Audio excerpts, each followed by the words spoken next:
नमस्कार दोस्तों। तो आज का दिन है 15 अगस्त 2026 और आज हमारा इंडिपेंडेंस डे है। पहली बात तो आपको इंडिपेंडेंस डे की बहुत हार्दिक शुभकामनाएं। और हमारा देश आज़ाद हुआ इतनी लंबी लड़ाई लड़ने के बाद, बहुत सारे लोगों का खून पसीना, बहुत सारे लोगों का योगदान हुआ, तब जाकर के आज हम आज़ाद हुए। और इस इंडिपेंडेंस डे के दिन आपको किसी एक पर्सन या किसी एक व्यक्ति की बात आप नहीं कर सकते, आपको सबकी बात करनी होगी, सबकी बात करनी भी चाहिए। चाहे वो महात्मा गांधी हुए, चाहे वो पंडित नेहरू हुए या सुभाष चंद्र बोस, भगत सिंह, इनको तो बहुत ज़्यादा केंद्र में रख करके बात आपको करनी चाहिए, क्योंकि आप इनके एफर्ट्स को कभी नहीं भूल सकते। महात्मा गांधी या पंडित नेहरू, ये लोग पॉलिटिकल साइड में थे तो इनके ऊपर काफ़ी कुछ लिखा पढ़ा गया है। डॉक्टर राजेंद्र प्रसाद, वल्लभ भाई पटेल, सबके ऊपर लिखा बहुत ज़्यादा गया है। बट सुभाष चंद्र बोस या अशफाक उल्लाह खान या भगत सिंह या राम प्रसाद बिस्मिल, चंद्रशेखर आज़ाद, उनके बारे में थोड़ा कंपैरेटिवली कम लिखा गया। लेकिन योगदान सबका बराबर था, तरीके अपने अपने थे। अब देखिए, आज से ठीक 80 साल पहले के दिन में हम रिवाइंड जाते हैं, यानी कि हम जाते हैं 15 अगस्त 1947 के दिन। अब हमें थोड़ा सा ये समझना पड़ेगा कि उस दिन का माहौल क्या था। जबरदस्त सेलिब्रेशन चल रहा था और बहुत ही वो ऐतिहासिक स्पीच पंडित नेहरू की आपने लाल किले से सुनी, बहुत ऐतिहासिक, आज भी उसको प्ले किया जाता है। और उसके बाद लगभग पूरी दिल्ली की बात अगर की जाए तो पूरी दिल्ली में लगभग 300 फ्लैग होस्टिंग सेरेमनीज हुई थी। 300 जगह इंडिपेंडेंस के इस पर्व को सेलिब्रेट किया गया था। और इन सारी जगहों पर केंद्र में एक व्यक्ति जिसकी जय जयकार हो रही थी लगभग हर जगह पर, वो महात्मा गांधी थे। लेकिन महात्मा गांधी दिल्ली से गायब थे। सवाल खड़ा हुआ कि एक व्यक्ति जो कि इतने साल फ्रीडम मूवमेंट के केंद्र में रहता है, वो आखिर फ्रीडम के सबसे बेस्ट दिन, मतलब जिस दिन आपको आज़ादी मिली हो, उस दिन, सबसे ऐतिहासिक दिन यानी कि 15 अगस्त 1947 को, वही व्यक्ति कहाँ चले जाते हैं। अब जब वो गायब थे इस पूरे फ्रीडम इंडिपेंडेंस डे के 15 अगस्त के दिन में, क्योंकि महात्मा गांधी कहीं दिखाई नहीं दिए, तो बहुत सारे सवाल खड़े हुए। पहला सवाल यही खड़ा हुआ कि क्या महात्मा गांधी 15 अगस्त को जो हमारा इंडिपेंडेंस डे है उससे खुश नहीं है। दूसरा सवाल खड़ा हुआ कि क्या वो कुछ और चाहते थे, क्या उनकी डिमांड्स कुछ और थी, क्या उन्होंने कॉम्प्रोमाइज़ किया, क्या वो एकदम साइड हो गए क्योंकि वो खफा थे बहुत सारी चीज़ों से। ये सारी चीज़ों का जवाब आज आपको इस वीडियो के अगले 10 से 15 मिनट में मिलेगा। मैं पहले ही आपको डिस्क्लेमर देना चाहता हूं कि ये वीडियो बिल्कुल भी निगेटिवली नहीं बनाया जा रहा है, बल्कि क्योंकि इसकी क्यूरियोसिटी बहुत ज़्यादा थी कि महात्मा गांधी आखिर हैं कहाँ। ये सवाल तो बनता ही था, क्योंकि महात्मा गांधी जो कि centre of the freedom movement रहे थे, जो कि हर जगह केंद्र में रहे थे, वो एकदम से 15 अगस्त 1947 के दिन दिल्ली में जब इतना सेलिब्रेशन हो रहा है उस दिन वो गायब हैं। तो जाहिर सी बात है सवाल बनते थे और बहुत सारे सवाल पूछे भी गए। अगले 10 से 15 मिनट में हम इसी के ऊपर चर्चा करने वाले हैं कि आखिर उस समय पर दिल्ली में तो पूरा सेलिब्रेशन चल रहा था, लेकिन भारत के बाकी हिस्सों में ऐसा क्या हो रहा था जिसकी वजह से महात्मा गांधी ने 15 अगस्त के सेलिब्रेशन में पार्टिसिपेट करने से मना कर दिया था। डिटेल में इसको समझने की कोशिश करते हैं, पर वीडियो में आगे बढ़ने से पहले एक बहुत बड़ी अनाउंसमेंट है अनअकैडमी टीम की तरफ से कि आज 15 अगस्त के अवसर पर हम भी आपको कुछ गिफ्ट देना चाहते हैं और कुछ चंद घंटे आपके पास बचे हैं।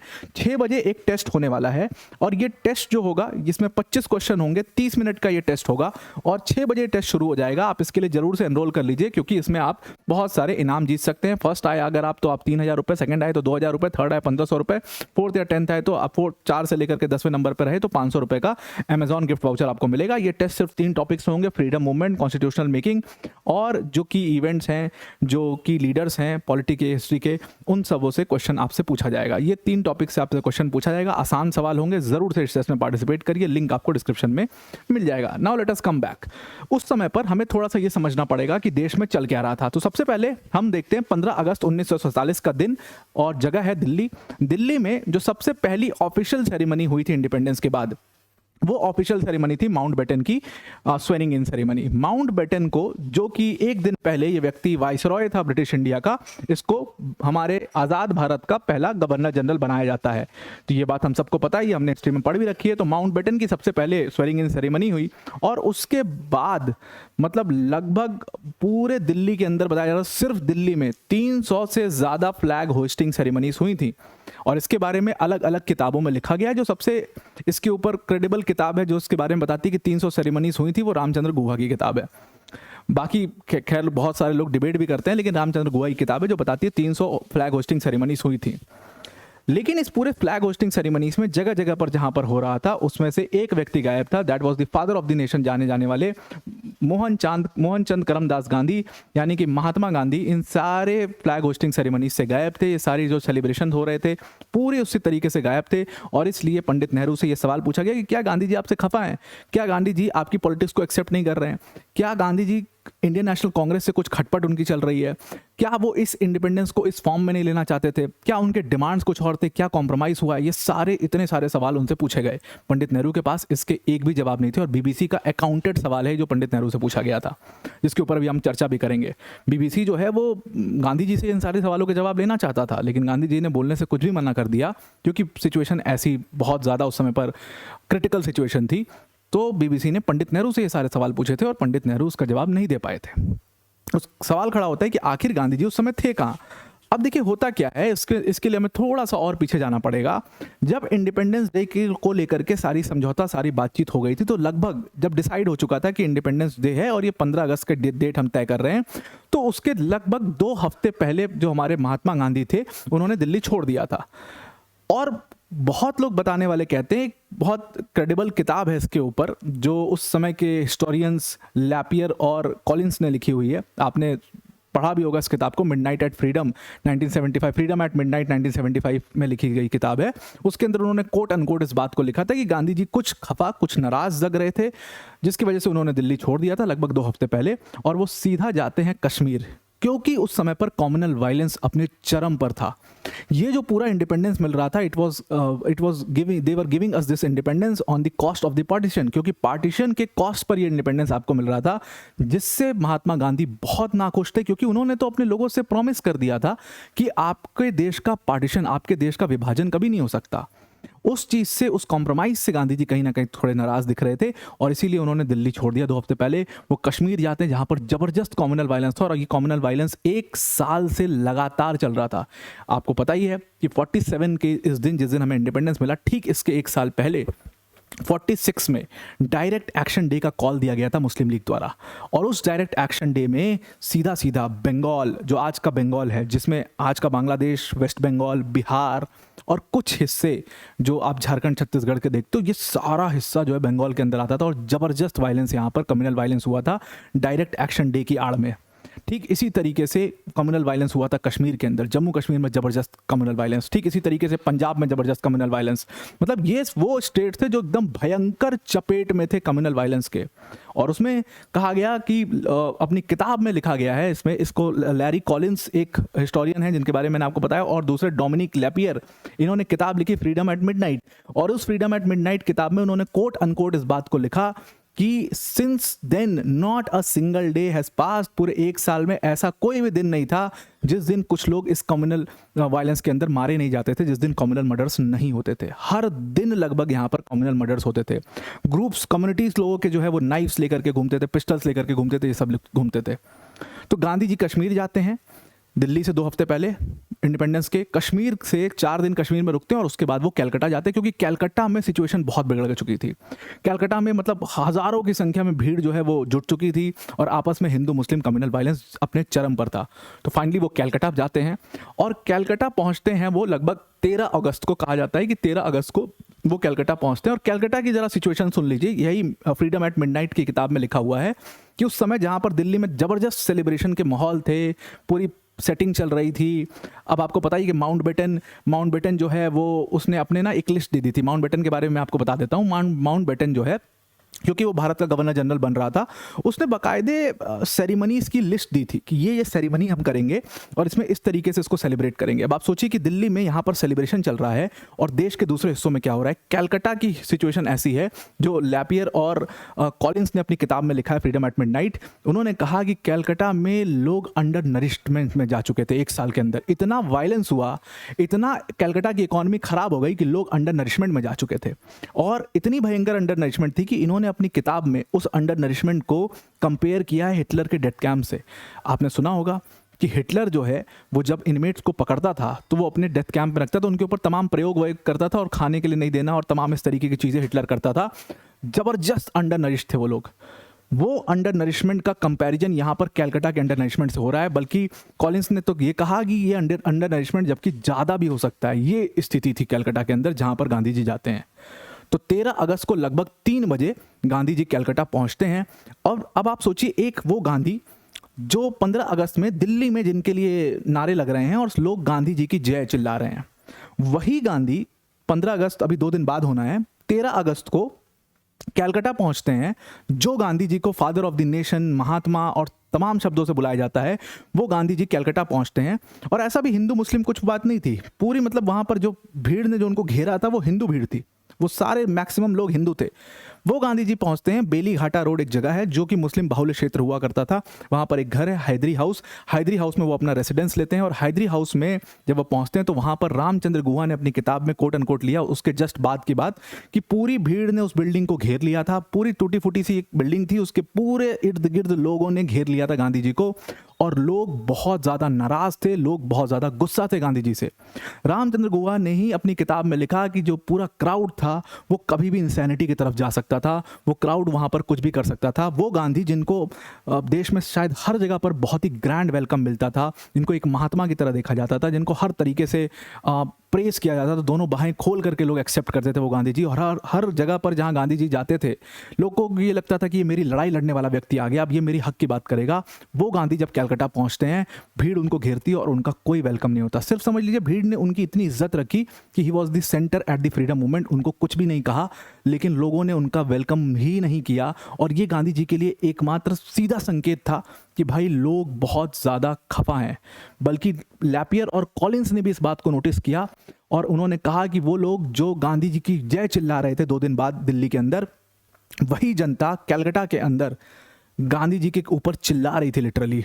वो गांधी जी जिनको 3 डिकेड्स से पूरे देश ने रिस्पेक्ट किया था, ऐसा क्या हो गया पिछले 1 साल में कि उन गांधी के प्रति इतनी नफरत लोगों में भर गई।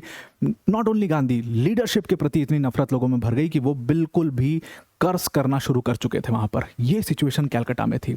और इस सिचुएशन में आप बताओ कि एक लीडर जिसने फ्रीडम के लिए इतनी लड़ाई लड़ी, जिसने इतनी मेहनत करी, या इनके जैसे जो सुभाष बोस होते या भगत सिंह होते या कोई भी होता, क्या वो सेलिब्रेट करते इंडिपेंडेंस डे को? आपको लगता है भगत सिंह होते और वो देखते कि इतनी पंजाब में इतनी स्थिति खराब है, कलकत्ता में इतनी स्थिति खराब है, कश्मीर में इतनी स्थिति खराब है, और वो इंडिपेंडेंस डे सेलिब्रेट करने जाते? कभी नहीं जाते। I can bet on it. Subhash Chandra Bose जाते? कभी नहीं जाते। I can bet on it and you also can bet on it. They are your leaders also. Gandhi ji ने ये सब कुछ देखा, वो समझ गए कि ये सिचुएशन बहुत ज़्यादा आउट ऑफ कंट्रोल हो चुकी है। और तब गांधी जी ने अपनी एक लाइन बोली, रामचंद्र गुहा ने अपनी किताब में कोट अनकोट इसको लिखा है, और उसके बाद वो पूरी भीड़ जो है वो शांत हो जाती, कंपैरेटिवली शांत हो जाती है। गांधी जी कहते हैं कि मैं आया हूँ यहाँ पर अपने आप को आप लोग के हवाले सौंपने। अगर आप लोगों ने डिसाइड किया कि आप मुझे मारना चाहते हो तो शायद आपके वायलेंस के बाद मैं एक लिविंग विटनेस ना रहूँ इस चीज़ का। बस इतना उन्होंने बोला। इसके बाद सारी भीड़ शांत हुई और उन्होंने वहाँ पर बोला कि मैं एक प्रॉमिस करके आया हूँ नोआखाली से। नोआखाली एक जगह है बेसिकली, नोआखाली मुस्लिम बाहुल्य क्षेत्र था उस समय पर, अनडिवाइडेड इंडिया का। तो नोआखाली आज की डेट में बांग्लादेश में जो चाट्टोग्राम डिवीजन का आपने नाम सुना होगा, वहाँ पर एक डिस्ट्रिक्ट है नोआखाली, आपने नाम सुन रखा होगा। बड़ा वायलेंस यहाँ पर हुआ था और इसके लिए इसको जाना जाता है नोआखाली मैसेकर। तो नोआखाली में मुस्लिम क्षेत्र था, वहाँ पे जो मुस्लिम लीडर्स थे उनसे गांधी जी प्रॉमिस लेकर के आए थे कि भाई तुम लोग प्रॉमिस करो कि आप एक भी हिंदू की जान नहीं लोगे अब से, और यही प्रॉमिस मैं हिंदू से लूंगा कलकत्ता में जाकर के। तो वहाँ पर मुस्लिम लीडर्स ने गांधी जी को प्रॉमिस किया था, जिसके बाद गांधी जी कलकत्ता आते हैं और कलकत्ता में वो हिंदू लीडर्स से, हिंदू जो भी लीडर्स थे जो उनको लीड कर रहे थे, उनसे बोलते हैं कि आप लोग भी सेम प्रॉमिस करो कि आप भी किसी को नहीं मारोगे और अभी फिलहाल कोई मारकाट नहीं होगी। अगर दोनों साइड से वायलेंस होता है तो मैं अपना आमरण अनशन पे बैठ जाऊँगा, मैं फूड को हाथ नहीं लगाऊंगा। और उनको ये करना भी पड़ा था, 73 दिन तक वो जो है वो इस अनशन पर बैठे भी थे। तो पूरी तरीके से उन्होंने कोशिश करी वायलेंस को रोकने की। अब वो व्यक्ति जो कि यहाँ पर पूरी तरीके से इस कोशिश को कर रहा है कि वायलेंस किसी तरीके से रुक जाए, कुछ भी करके आप सब आपस में समझौता हो जाए, उस व्यक्ति को आप एक्सपेक्ट करो कि वो जाएंगे और वहाँ पर जाकर के सेलिब्रेट करेंगे। बल्कि लोग ने कहा भी है, किताब में लिखा भी हुआ है इसके ऊपर, बहुत अच्छी किताब है फ्रीडम एट मिडनाइट, आप पढ़ना कभी अगर आपके पास टाइम हो तो। यूपीएससी के पॉइंट ऑफ व्यू से वैसे तो कोई बहुत इंपॉर्टेंट आपके लिए नहीं है, बट अगर आप क्यूरोसिटी में पढ़ना चाहते हो हिस्ट्री को तो वेरी नाइस बुक। तो अगस्त 14 को, इवनिंग ऑफ अगस्त 14, गांधी जी से पूछा गया था कि भाई नेक्स्ट डे सेलिब्रेशन होना है और आपकी ज़रूरत है, दिल्ली में आपको जाना चाहिए, या यहाँ पर जो सेलिब्रेशन हो रहा है ऑफिशियल सेलिब्रेशन उसमें आपको जाना चाहिए। तो गांधी जी ने यही बोला था कि my people are dying of hunger, मेरे लोग भूखमरी से मर रहे हैं, मेरे लोग वायलेंस से मर रहे हैं, और मैं सेलिब्रेशन करूँ किस चीज़ का सेलिब्रेशन? इस डिवास्टेशन का सेलिब्रेशन। और ये बात बिल्कुल उन्होंने दुरुस्त कही, अगर उस समय पर कोई भी लीडर होता तो वो शायद इसको सेलिब्रेट नहीं करता। इसके अलावा अगर आप देखेंगे तो हिंदुस्तान टाइम्स की एक रिपोर्टर ने गांधी जी से बोला कि चलिए आप 2 लाइन बोल दीजिए कम से कम इंडिपेंडेंस को लेकर के, क्योंकि आपका बयान छपना ज़रूरी है, लोग देखते हैं। उन्होंने, गांधी जी ने साफ कहा कि मेरे पास I have lost all the words, मैं आई एम ड्राई, मेरे पास कोई वर्ड्स नहीं है इस चीज़ के ऊपर बोलने के लिए। आप कंडीशन समझ चुके हो। अगर आप उस जगह पर होते तो आप सोच करके देखिए कि आप क्या बोल पाते इसके ऊपर। बीबीसी का तो एक पत्रकार बहुत ज़्यादा उसने मतलब ज़बरदस्ती करना शुरू कर दिया कि नहीं, मतलब गांधी जी मतलब was the centre of the freedom movement और इनका बयान छापना बहुत ज़रूरी है और मेरे लिए भी बहुत ज़रूरी है। वो बड़े क्लोज भी थे गांधी जी के। उन्होंने कहा कि I want to write about the hero of the freedom movement and why not, I should write. और आप 2 लाइन तो बोल सकते हैं इसके ऊपर, भले आप उसमें पार्टिसिपेट मत करिए। गांधी जी ने कहा कि अगर तुम्हें लीडर का इंटरव्यू करना है, लीडर का स्टेटमेंट करना है, तो ही directed him towards Pandit Nehru, और पंडित नेहरू के पास उनको भेज दिया। अब क्योंकि गांधी जी ने उनको पंडित नेहरू के पास भेज दिया था, साफ साफ उनका गुस्सा साफ जाहिर हुआ। जो लोग आसपास बैठे थे, आपको तस्वीर में भी दिखेगा कि उनके आसपास उस समय पर काफ़ी लोग थे, उन सब ने इस बात को कहा है एज अ विटनेस कि गांधी जी कुछ तो खफा, कुछ तो नाराज़ थे वहाँ पर। क्यों नाराज़ थे?